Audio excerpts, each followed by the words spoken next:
Շնորհակալություն։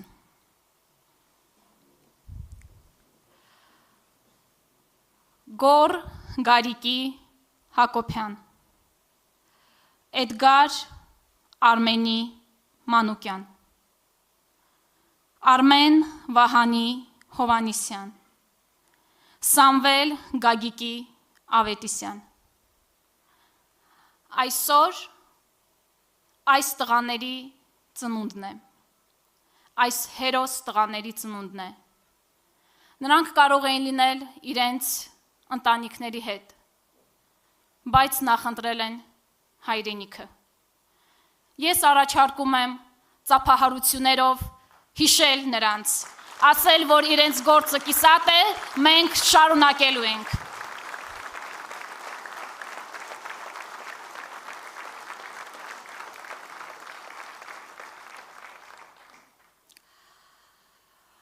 Երկու ամիս առաջ մենք մեկնարկել ենք Սամվել Կարապետյանի տնտեսական 5 քայլերի ծրագիրը,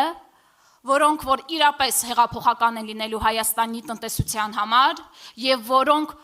հույս են ներշնչել մեր ժողովրդին, որ նրանք կարող են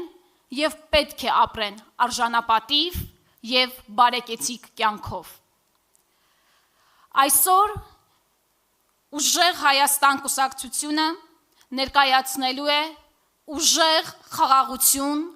Հայաստանի Հանրապետության հաջորդ վարչապետ Սամվել Կարապետյանի անվտանգային ծրագիրը։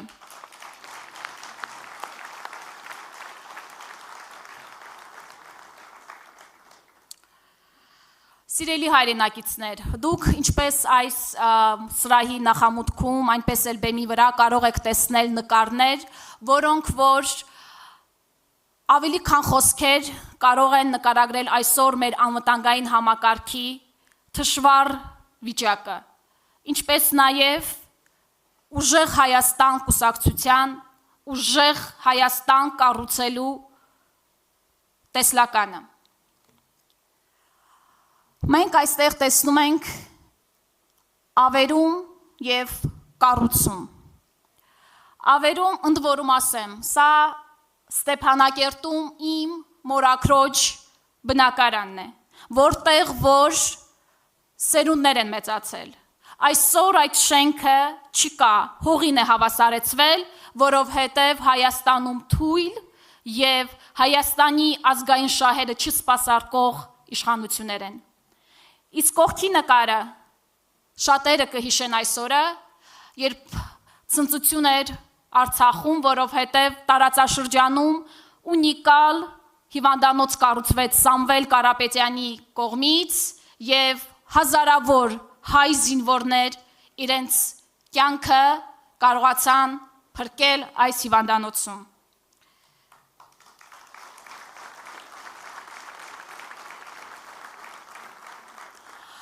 Մենք տեսնում ենք, թե ինչպես մի երկրում որի շուրջը տեղի ունենում աշխարհաքաղաքական լրջագույն փոփոխություններ, հին եւ նոր հակամարտությունների ռիսկայնությունը ակնհայտորեն բարձրանում է, ներկայիս վարչապետը որոշում է նվազեցնել պաշտպանական բյուջեն։ Իսկ Հայաստանի հաջորդ վարչապետ Սամվել Կարապետյանը խոստանում է մեծացնել Հայաստանի Հանրապետության պաշտպանական բյուջեն։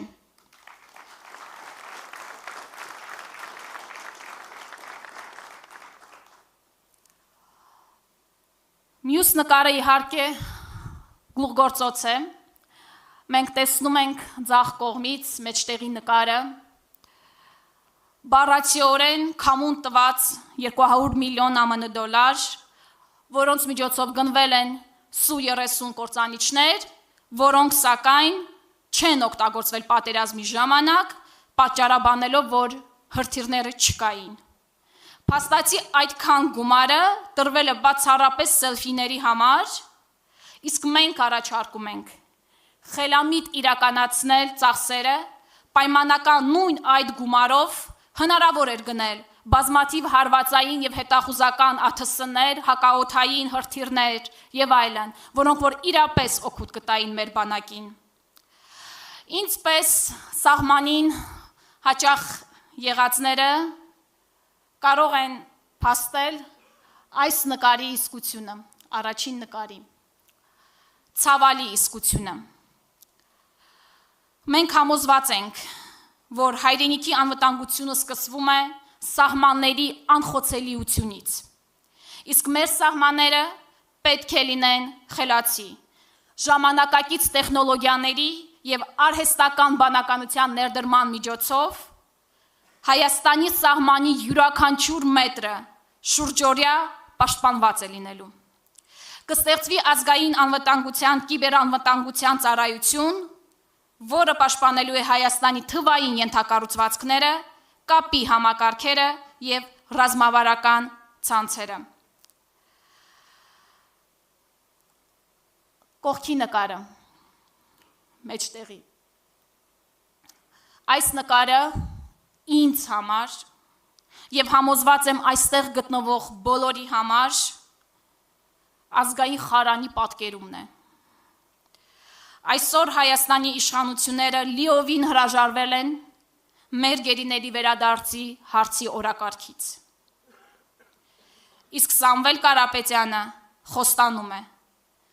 որ մենք վերադարձնելու ենք բոլոր գերիներին։ Իսկ ինչպես գիտենք, Սամվել Կարապետյանը ինչ ասում, անում է։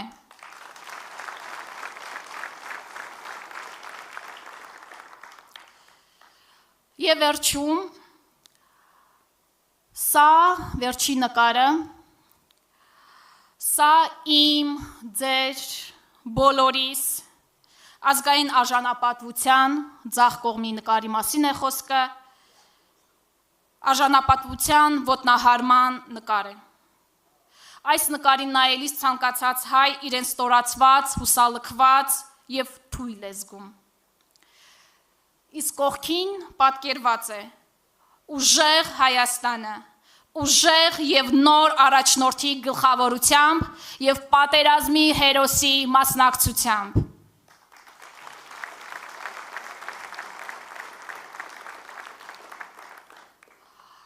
Եվ այնուամենայնիվ այս տարիների ընթացքում շատ է խոսվել խնդիրների մասին, այսօր մենք այստեղ ենք ձեզ ներկայացնելու լուծումները, մեր տեսլականը։ Հայաստանի հաջորդ վարչապետ Սամվել Կարապետյանի գլխավորությամբ ստեղծվել է անվտանգային հարցերով միջազգային թիմ, միջազգային ներուժը ծառայացնելու Հայաստանի ազգային շահերի համար, և այսօր արդեն իսկ դա իրականանում է։ Եվ այսպես, առաջին ելույթի համար հրավիրում եմ